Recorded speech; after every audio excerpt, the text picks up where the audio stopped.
म्हटलं म्हणावं घेते. तुम्हीच सांगा म्हणावं नको घ्यायला. माझं ऐकत नाही नको घेऊन. जेवत नाही तशीच झोपते तशीच दिवसभर पण जेवत नाही. आता पण जेवली नाही. माझ्या मनाला वाईट वाटतं की तिला सांगा जेवत जा बाया. काय त्यांचं टेन्शन घेऊ नको. माझं काय ऐकत नाही त्यामुळे ती नको टेन्शन घेऊ. त्यांचं बघती तू तुझं. हाय हॅलो नमस्कार, मी काजल तुमच्या सगळ्यांचं स्वागत करते माझ्या एका नवीन ब्लॉगमध्ये. कसे सगळेजण मस्त मजेत आणि आनंदात असाल तर कालच्या ब्लॉगमध्ये सांगितलं मी माझं आयुष्य बदलणार आहे, मी म्हणजे चांगलं ह्यानं वागणार आहे. आता मला तो विषय नाही काढायचा, चला जाऊ द्यात. तर आता आज काय आंब्याखाली आम्ही गेलो नाही कारण वावरात चाललं आहे भुईमूग भांगलायचा. तर मी तुम्हाला सांगितलं मी काही जाणार नाही. आता मला त्याच्याशी काही घेणं देणंच राहिलं नाही. मला करून काही किंमत भेटत नाही त्यामुळे मी करणारच नाही.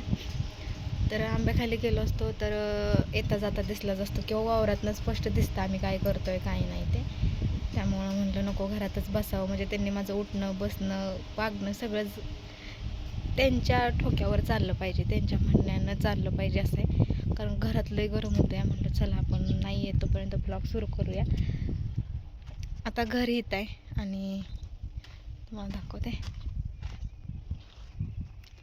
आंब्याचं झाड तिथं आहे आणि ती आंब्याच्या झाडापासून म्हणजे वावरच आहे, वावरातच आंब्याचं झाड आहे. तर आता चाललं आहे वावरात भिजवायचं पण चाललं आहे आणि भुईमूग भांगलायचं पण चाललं आहे. तर त्यांचं म्हणणं यायला पाहिजे, म्हणजे सोनूला म्हणले होते ते की चल म्हणून. तर सोनू म्हणली की मी नाही येत म्हणून. मग चालला होता कालवा, पण आता मला त्या कालव्याशी काही घेणं देणंच नाही आहे. तुम्हाला जसं वागायचं तसं वागा, मला जसं वागायचं तसं मी वागणार आहे. त्यांच्या डोळ्यासमोर मला जायचं नाही, त्यामुळं गरमीत इतक्या बसलो आहे. आता पर्याय नाही आहे. दारात जरी अंथरून टाकलं ना तरी म्हणणार सारखी दारातच पडते या, घर नाही का. झाडाखाली बसलं तर म्हणणार मी काम करते आणि पसारली आहे, म्हणजे शब्द लय बेकार करायचं त्यांचं. त्यामुळं म्हटलं नको, आपलं एवढ्या गरमीत का होईना पण घरातच बसावं. 2-2 फॅन लावलं तर तरी पण तो पंखा पण गरम हवा फेकतो आहे. पण काय करणार, काही गोष्टींना पर्याय नसतो ना.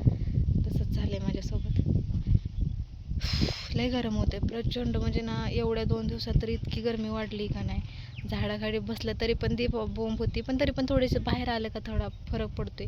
घरात लयच म्हणजे पत्र असल्यामुळेच चारी बाजूनं का नाही असं येणारी हवा पण गरम होऊनच येते असं झालं आहे. तर असं चला तुम्हाला दाखवते.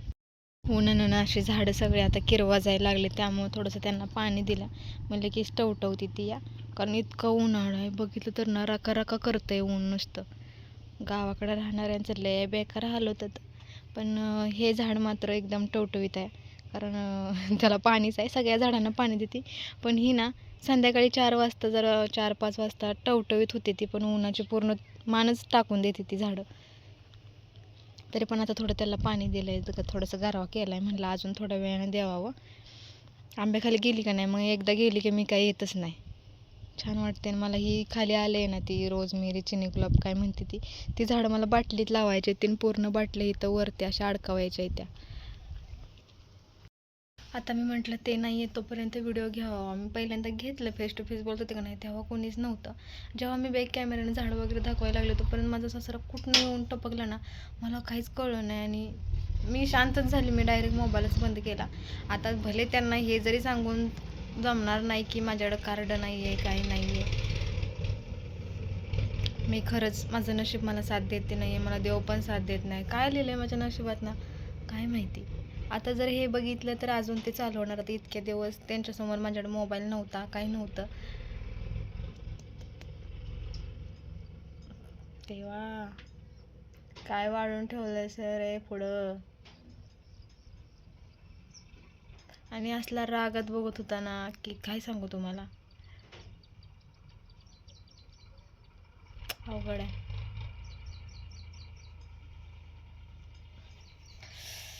लाईट पण गेली. कुठं जाऊ कुठं राहू काय करू डोकं चाललं ना. बघा लाईट पण गेली. सोनू आता कुस बदलायला लागली, ह्या कुशीवरनं त्या कुशीवर राहायला लागली. जाऊ का कुठपर्यंत भिवून भिवून वागू. जाते यार, कारण लय गरम होते. सोनूला नंतर नाही तर पाण्याच्या सगळ्या फुटकुळ्या येतात डोक्यात आणि त्या फुटल्या ना तर अजूनच चणचण करते. त्यापेक्षा मी तिला घेऊन जाते. जाऊ दे, होईल ते होईल, एकदाशीच आर पार काय व्हायचं ते होते. ह्यांना जर भीत राहिली ना तर ती मला जास्त भ्या दाखवत राहणार आहे ती. त्यामुळं जाते आता मी. होईल ती होईल, एकदाच होईल. आता कंटाळी मी या सगळ्याला, मरू देत.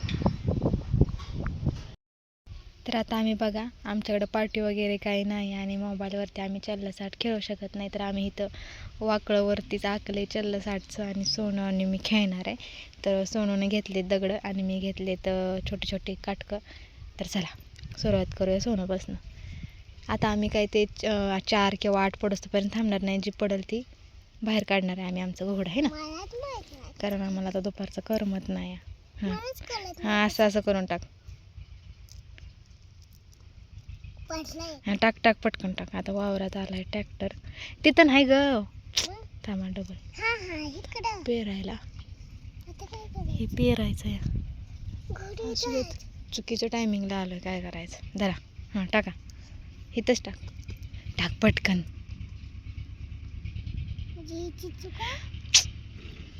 टाक.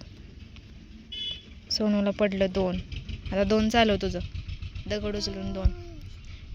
आता 2 कुठं चालवते बघा. ए मेंटल. हा बघ ठेव इथं आहे ना. 1 2 असं. तर ना आम्ही डबल घरी आलोय कारण की वावरात पेरायला ट्रॅक्टर आलेला आणि पुढचं पण पेरायचं होता. तर आम्ही खूप जवळ बसलेलो या. आम्ही गेम खेळली पण ही जिंकली मी हारली. हां मी जिंकले, त्यामध्ये सोनू हारली. तर असं जाऊ द्यात. एक गोष्ट मी जी नोटीस नाही केली ना, एक गोष्ट मी नोटीस नव्हती केली पण तुम्ही केली. म्हणजे तुम्ही माझ्या सुखात दुःखात मला साथ देता. माझं दुःख कशात आहे, माझं सुख कशात आहे हे बघता तुम्ही. तुम्ही आजपर्यंत तुम्ही सगळं व्हिडिओला फेवरेट म्हणजे केलंय, लाईक केलंय म्हणून तुम्हाला आभार, खूप शुभेच्छा. आभार मानते. आभार मानते. समजून घ्या, बोलता येत नाही अजून तिला, पण ती बोलण्याचा प्रयत्न करते. तर असू द्या. तिचं असं म्हणणं आहे की तुम्ही सपोर्ट करता यासाठी खूप सारे आभार, है ना. असं काहीतरी आहे. असू द्यात. माझ्या लक्षात नव्हतं की माझे 7000 सबस्क्रायबर झालेत म्हणून. पण मला एका ताईने कमेंट केली, काजल हे दुःख सगळं विसर, तुझे 7000 सबस्क्रायबर झालेत आणि असा विचार करू नकोस की सोडायचं वगैरे. आता चॅनल कुठं तुझं वाढ चांगलं चालायला लागले, लवकरात लवकर 10,000. म्हणजे त्यांची कमेंट खूप भारी. कमेंट नाही, मला मेसेज होता इंस्टाला. आम्ही त्या आमच्या व्हिडिओमध्ये गेलो, बघितलं तर खरंच ती झाली होती. कमेंट आली होती आम्हाला. तशी मम्मी पण खूप झाली, मी पण खुश झाली, खूप झाली. खूप नसतं, खुश असतं. खुश. तर मी पण नव्हतं लक्ष दिलं माझे 7000 सबस्क्रायबर झालेत म्हणून. त्यांनी मला मेसेज केला इंस्टाला, म्हणजे त्यांना माझ्याशी बोलायचं होतं म्हणूनसाठी. मग बोलले मी त्यांच्यासोबत आणि त्यांचं सांगणं होतं की 7000 झालेत, लवकर 10,000 होतील आणि चांगले व्ह्यूज यायला सुरुवात होतील. आता तुझं चॅनल व्हायरल व्हायला लागले आणि तू म्हणजे मनावर घेऊन हे सगळं बंद करू नकोस. म्हणजे भरपूर साऱ्या गोष्टी त्यांनी मला, आम्ही कॉलवरती ना आम्ही मेसेजवरतीच बोललो. म्हणजे छान वाटलं. आणि म्हणजे मी पण ती गोष्ट नोटीस केली नव्हती पण त्यांनी ती केली आणि मी जाऊन बघितलं तर खरंच माझे 7000 सबस्क्रायबर झालेत म्हणून. तर हे सगळं तुमच्या सपोर्टमुळे, तुमच्या प्रेमामुळे झालं. तर खरंच खूप खूप आभार की तुम्ही मला एवढी साथ देत आहे. माझे खरंच मी जेव्हापासून गावाला आले ना तसे माझे व्ह्यूज वाढले, माझे सबस्क्रायबर वाढले. म्हणजे सगळ्या गोष्टी मला म्हणजे माझ्या चॅनलच्या ना छान चालायला लागल्या त्या. हो. मला विश्वास नाही बसत. म्हणजे मी जेव्हा इथलं माझं हे घर सोडून जेव्हा मी रेंटने राहायला गेलेले ना, तेव्हा स्टार्टिंगला 2-3 महिन्यात छान चाललं चॅनल. म्हणजे एकदम मस्त चाललेलं. तिथंच माझं चॅनल मोनोटाईज झालं. नंतर पिन वगैरे, डॉलर वगैरे तिथंच माझं आलं. सगळं गोष्टी तिथंच झालं. मध्ये मध्ये बोलायची सवय आहे, पण असू द्या, तिला बोलू द्यात. ती थोडंसं व्यक्त होत असते, तिला व्यक्त होऊ द्यात. जर मी पण तिला आत्ता अडवलं तर पुढचा तुम्ही म्हणता बोलत जाऊ नको, जाऊ द्या, तो विषय सोडा. तर पहिल्यांदा सगळ्यांचा आभार मानते की 7000 सबस्क्रायबर झाले, लवकरात लवकर 10,000ही होतील. तर असा सपोर्ट राहू द्या तुमचा. आणि मी सांगितलं की मी व्हिडिओ वगैरे बंद करणार नाही. आत्ताही त्यांनी बघितलं मी व्हिडिओ करत होती. माझं मी वाईट करत नाही, मी भिणार नाही आहे तुम्हाला. जाऊ देत, होईल ते होईल. मी मगाशी सांगितलं एकदाशीच काय होईल ते होईल. आता रडत बडत बसायचं नाही करणार. तर असं चला, म्हणजे मला खरंच आनंद झाला. 1000 माझं पहिलं चॅनल हॅक झालेलं ते 1700 सबस्क्रायबर होते तेव्हा मला सबस्क्रायबरची व्हॅल्यू पण कळत नव्हती की सबस्क्रायबर महत्त्वाचे असतात का आपल्यासाठी किंवा व्ह्यूज महत्त्वाचे असतात, पण आता सगळं कळतंय.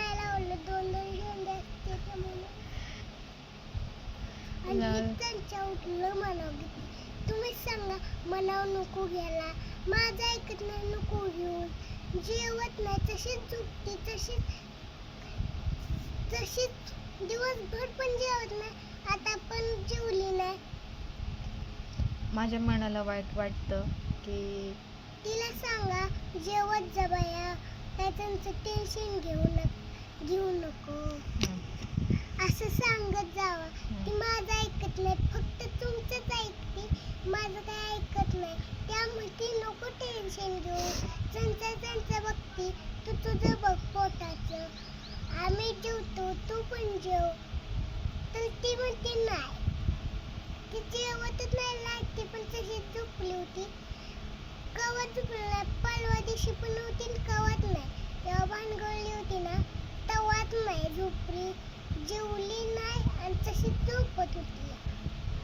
आणि सकाळ उठून पण जेवत नव्हती, स्वयंपाक करून द्यायची आणि मला जेवायची. मी त्या सांगत असते जेव तर तरी ती नाही जेवत. तुम्हीच सांगा तिला जेवत जा बाया. ऐकलं भाषण ऐकलं आमच्या मॅडमचं. एक मिनिट, माझा ट्रायपॉड तुटला आहे ना, त्यामुळं थोडंसं समजून घ्या, असू द्यात. तर मला वाईट वाटतं, कोणालाही वाटतं वाईट, त्यामुळं मी टेन्शन वगैरे आजारी वगैरे, आधीच आजारी होती, डबल आजारी पडली, डबल हॉस्पिटलला जाऊन आली, एक सलाईन लावली, थोडीशी ताकद आणली, म्हणजे लई त्रासातनं गेली मी. आत्ता व्हिडिओ टाकायला लागली म्हणून तुम्हाला वाटते की मध्यंतरी मला वाटतं एक व्हिडिओ बनवला पारायणाचा, नंतर 2-3 दिवस गॅप घेतला, नंतर मी व्हिडिओ बनवायला लागली. म्हणजे हे सगळं घडून गेले. आता ती काय सांगितलं होतं, मी आता व्हिडिओ काय टेन्शन नाही घेणार, तर व्हिडिओ करणार आहे बिंदास करणार आहे, म्हणून आज हसून खेळून केलाय तुमच्यासोबत व्हिडिओ. मी म्हणजे ना दाखवते तुम्हाला की मी नाही टेन्शन घेत, नाही मनावर घेणार ना, पण आपलं मन इतकं हळवं असतं ना, हळव्या मनाला छोट्या छोट्या गोष्टी लागतात आणि आपोआप डोळ्यातनं पाणी येतं ना, आपण त्या गोष्टीचा सतत विचार करत राहतो. तसंच माझं काहीतरी आहे. भले आता मी हसते, पण आता कॅमेरा जेव्हा बंद करेन, म्हणजे व्हिडिओ स्टॉप करेन ना, तेव्हा पुन्हा त्याच गोष्टीचा विचार करायला लागेल. असं मी हाय आणि मी करते. हिला विचारा करती म्हणते नको करूस तर वाजत नाही, बाया माझी ऐकत नाही, तुमचीच ऐकती, माझी नाही ऐकत. चला जाऊ द्यात. आंब्या खाली गेलो होतो, उद्यापासून आपल्या डेली रुटीन जे काय असेल ना, डेली आज न बोलायचं व्हिडिओ होता म्हणून बोलली मी, पण नाही तर मनात काय येत नाही. मी ती बघितलं तशी मला आठवण आली. आता म्हणली होती बोलायला पाहिजे, म्हणजे अजून येते म्हणून बोलली मी.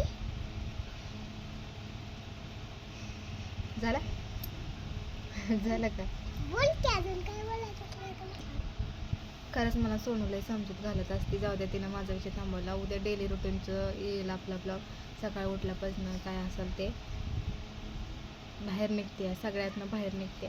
मला खरंच कुठंतरी जावं वाटते, मला राहावं वाटत नाही, कारण ना थोडंसं बाहेर गेलं ना विचार जातील. मी इथंच यांचे तोंड सतत बघत राहिली का नाही, तर मला मग तेच आठवणार की बाबा ही माणसं मला अशी बोलली ती, म्हणजे ते डोक्यातनं विचार जाणार नाही. तर पण जाऊ कुठं, असं झालंय, कुठंच नाही जाऊ शकत. सगळी माणसं सोडून टाकलेत मी, मला कोणाच्या जायचं नाही, मला पाहुणे नको, रावळी नको, कोणी नको.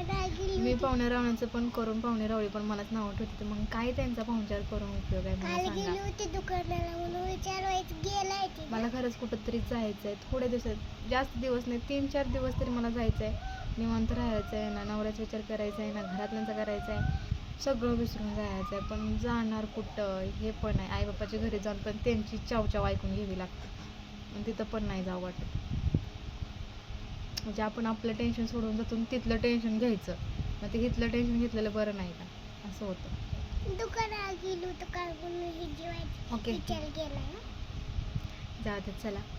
आणि आता थोडासा थांबलो होता तरी असं तोंड झालं होतं. आणि थांब ना, मी बोलते ना. आणि मला कमेंट येते की तुझ्या नवऱ्याला सांगायला येत नाही का, त्यांना म्हणजे ते गप्प बसतील. खरं सांगू, माझ्या नवऱ्याला काडीची किंमत नाही घरात, काडीची. कुत्र्याला ती मानपान देतील, कुत्र्याला किंमत देतील, पण माझ्या नवऱ्याला किंमत देत नाही. ते ज्या वेळेस नवऱ्यालाच किंमत नसते ना, तर त्या बायकोला पण किंमत नसते ना, असं माझं झालं.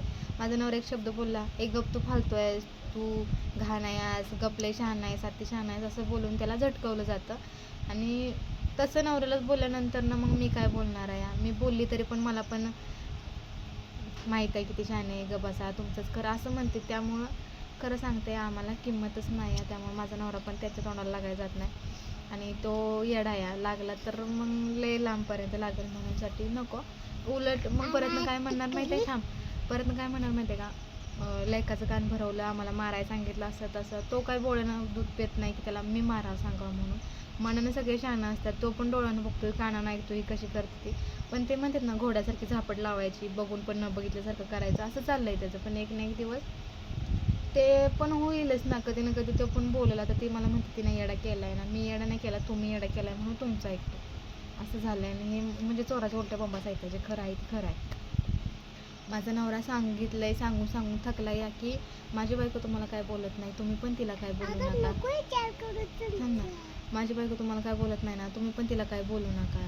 बिना कामाचं मग म्हणजे भांडणं होती, ती बोलली तर मग तुम्ही बोला, ती नाही बोलत तर तुम्ही कशाला बोलताय, मग ते ऐकून घेईल का, असंपर्यंत बोलणं झालं आहे. तरी पण तू बायकोचा बैल आहे, असंच करतो तसंच करतो, म्हणजे नाही खालच्या पातळीपर्यंत बोललं जातं. तुम्हाला माहिती आहे आता गावाकडच्या सासवा कशा असते, त्या कसं विचार असतं, तर काय बोलण्याची लेवल असते त्यांची, सांगायची गरज नाही कशा बोलतात त्या, असं आहे. थांब जरा मी बोलते. त्यामुळे माझा नवरा ना सांगायला जात नाही, मलाच म्हणतो गबस समजून घे आणि न ऐकल्यावानी कर. न ऐकल्यावानी काय करू, तर ते कानावर पडतं या. ती काही बोळं घातली तरी ऐकायला येणारच आहे ना. व्हिडिओ काढायला बसला ना, कोणी ना कोणी येतच असतं, जाऊ द्यात. तर तो म्हणतो की ऐकूनच घ्यायचं नाही, ना ऐकल्यावानी करायचं. आता जो माणूस आपल्यालाच बोलतो या, कसं ते आपण मनावर घ्यायचं नाही, ऐकून घ्यायचं नाही या. आपल्याविषयी कोणी बोलायला तर आपण होते शांत, बस थांब माझ्याविषयी बोलते, मला ऐकू दे. आणि आपलं ऐकून येऊन पण नाही ऐकल्यासारखं करायचं. म्हणजे ते पण आहे की आईबापाला काय बोलायचं नाही, त्यांना माहिती आहे आईबाप बोलून ऐकणार नाही ती. आणि ते सर आम्हाला म्हणते ते काय बोललं नाही मी जास्त, तर मग ते सरळ निघून जाईत नाही, तर राहायचं नाही, काय आहे तुमचं, चल चालतं हो, अशी बोलते ती. मग काय बोलायचं, असं आहे. त्यामुळं बोलून पण नाही जमत, ऐकून घेऊन पण सहन होत नाही. म्हणजे दोन्हीकडून पण मरण झाले, असं झाले. जाऊ द्यात, कर्म ज्याचे त्याचे कर्म त्याच्या संघ असतं. तर होत आहे कार्यक्रम इथंच होणार आहे वरती, त्याशिवाय जागा नसते, खालीच फेडायचं आहे मगच वर जायचं आहे. त्यामुळे वाट बघायची आपल्या वेळेची. आणि आम्हाला माहिती आहे आमची वेळ तर कधी येणार नाही, की आमचे सुखाचा दिवस, सुनांचं म्हणून सुखाचा दिवस कधी सुनांचं म्हणून कधी सुखाचा दिवस येतं कधीच नाही तर येणार. हे सरळ तोंडावर बोललं जातं, मी जिवंत आहे तोपर्यंत कुणाला सुखानं जगून देणार नाही, मेल्यानंतर पण बघू, म्हणजे असं बोललं जातं. तर हे तर फिक्स आहे की आमचं कधी चांगला दिवस येणार नाही, तर आम्हाला आयुष्यभर टोमणी खावावी लागणार आहे. ती त्यांचं आम्ही खाऊ नाही तर ना खाऊ, पण टोमणी मात्र आम्हाला फुकटची भेटते ती, असं झालं. बरं चला,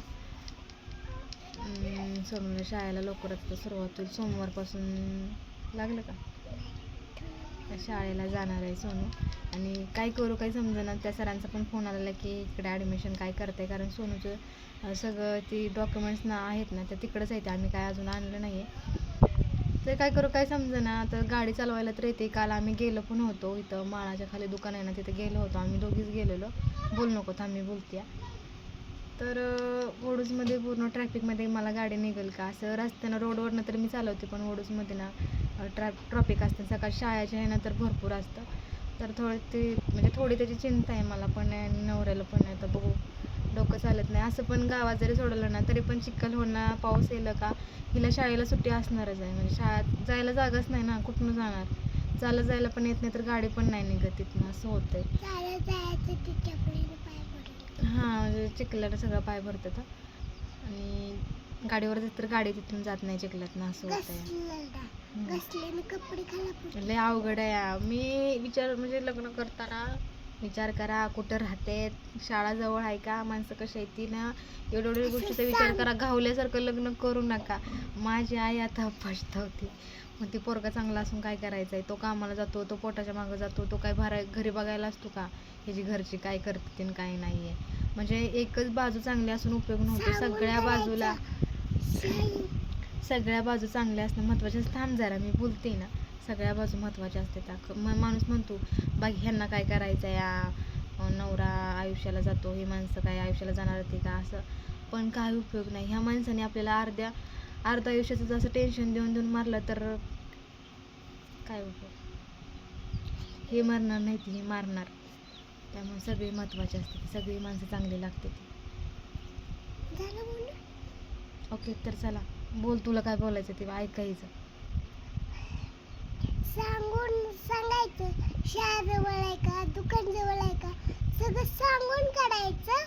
आणि अजून एक गोष्ट आहे, टिकली काळी नाही लावली, मम्मीची लावली. म्हणजे टिकलीच घावून मॅचिंग झाली. तर चला, थोडंसं यातनं बाहेर निघण्याचा प्रयत्न करते, आनंद राहते, विचार करत नाही. म्हणजे निघते हळूहळू बाहेर. विचार आला तर तो विचार सोडते, दुसरं काहीतरी करत बसते. म्हणजे तो विचार लक्षात, म्हणजे डोक्यातनं जाईल आपल्या. पण होत नाही. पण प्रयत्न करायला काय हरकत आहे, केलं तर पाहिजे. कुठवर झोरायचं आणि कुठवर म्हणजे असं. चला, हा ब्लॉग मी इथंच एंड करते. कसा वाटला नक्की सांगा कमेंट करून. आवडलं तर लाईक शेअर. सगळ्यांचाच होता, मम्मीचा माझा होता ना. खरं उत्साह म्हणजे काय म्हणतात, खरी हिंमत कधी आली माहिती आहे, तुमच्या कमेंट वाचून, की आमचं पण असं आहे, आम्ही पण असंच करतो तसंच करतो ना. पण ना तुमचं असेल तसं, मला तुमच्याविषयी काही तक्रार नाही. पण माझं सांगाल ना, जे माझ्या संग कॉलवरती बोलत ना, त्यांना मी जे काय आहे ना ते सांगू शकते. काय काय गोष्टी मी सोशल मीडियावरती नाही म्हणजे शेअर नाही करू शकत. ते कसे बोलते, ते काय आहे. तर फोनवर बोलल्यानंतरच तुम्हाला कळेल की माझी कंडिशन काय आहे म्हणून. कुठूनच आधार नाही. सासरकडचे सगळेच तसे आहेत. मी कोणाचंच न एकालाच धरून नाही म्हणून, सगळेच तसे आहेत. वाईट वाटतं, आधार तुटल्यासारखं वाटतं सगळा. विचार करतो.